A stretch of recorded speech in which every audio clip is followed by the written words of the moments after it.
Chef Palapana from Village Tavern is going to show us some final steps in making our sweet potato pancakes, but we have a question for you. We had some people email us, and or Facebook us, I should say. So let's go ahead and take a look at our monitor. We'll get that question for you, and we'll put you on the spot. All right, so it says, what's the best way to cook boneless chicken breasts on the stove so that they're not overcooked?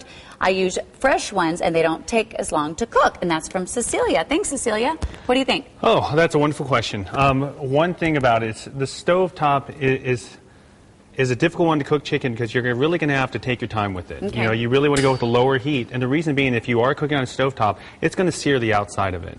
So technically, it's protecting the inside of it, and you don't want raw chicken while you're cooking it. Right. So what I would do is probably go with a lower heat, probably about 3.5 to 4 minutes on each side, and you'll be able to tell the best test is just cut it slightly in the middle to make sure that it's not pink inside.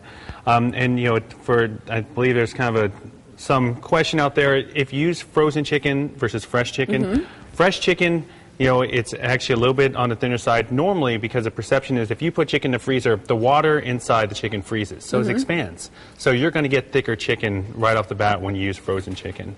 I always like to use fresh chicken. It works better, and I have found that the flavor is very nice as well. You're not going to get those dried ends on the very end. Okay, maybe find a thinner chicken too. Exactly. Or just pound it out with one of those meat Pounding things. is always fun anyway. Yes. But you know, with cooking chicken on a stove, just a lower temperature for a longer time, it should work out just well. All right, Cecilia, hopefully that worked. Let us know. Go ahead and Facebook us back. Okay. Let us know if that was good enough for you. All right. I'm looking at this pork chop right here, and I am sort of not interested in the sweet potato anymore. Oh, that's great. Then I failed in my job. But this is the best thing on the menu. Oh, gosh, thank you. You know what? I'll tell you, the sweet potato pancakes, like I said, the side item, go really well with pork, go great with beef. If you're going to go with fish, I wouldn't go with salmon. I'd go with something more of a neutral flavor, you know, maybe like a swordfish or a grouper. But the setup that, you know, and we actually used the other night, I just take a little bit of grilled asparagus. He made this for his family. That's Can you imagine the kids, like, eating this all the time? Oh, they are so spoiled. Oh, I just want to be one of your children. So I can come over and eat like this. I don't know if they would agree with you, but that's all right. So how about you have your main entree on there, throw a little bit of asparagus, which I love. Then we have our potato pancake. I like to put it just over the asparagus itself. And now we talk about the contrast of colors and things of that nature. Agave nectar. Do you want to drizzle that? Just a nice circular motion. Just over the potato pancake, just over or the sort potato of over pancake. everything? Okay. While I am drizzling, you know, I was talking to you the other day, and you said you got to work at 5 a.m. I'm like, why 5 a.m.? This guy gets to work at 5 a.m. to make sure all the food that's coming in, he tastes every bit of it.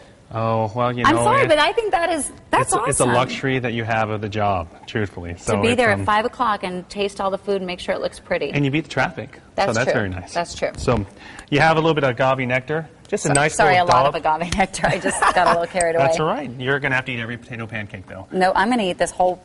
I might share a little bit. You have a little bit of sour cream. I don't want onions on mine. Okay, no onions. Oh, you're getting the pork chop. That's right. Thank you for blocking that. Look at and then this again, for a little bit of color, how about you just top it off with a little bit of a little more smoked paprika. And look at that. I mean, you look at the colors, you look at the onions and asparagus. Can we get a really good shot of this?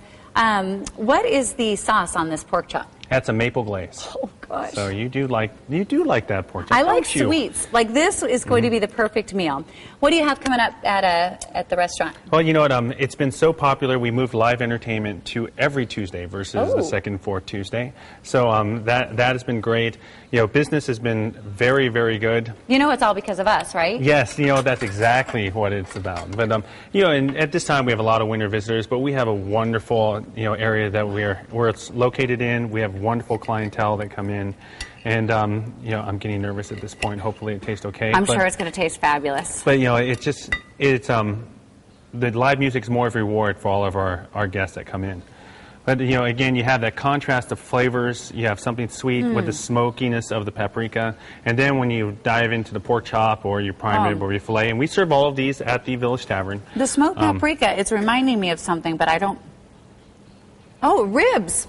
Yeah, that's reminding me really of. This would go great with ribs too. Yeah, you know, and with the asparagus too. It just it turned out to be pretty good. So. That's a sign. Say goodbye. Goodbye. Hey, thank you for the question. We'll see you guys tomorrow. Okay.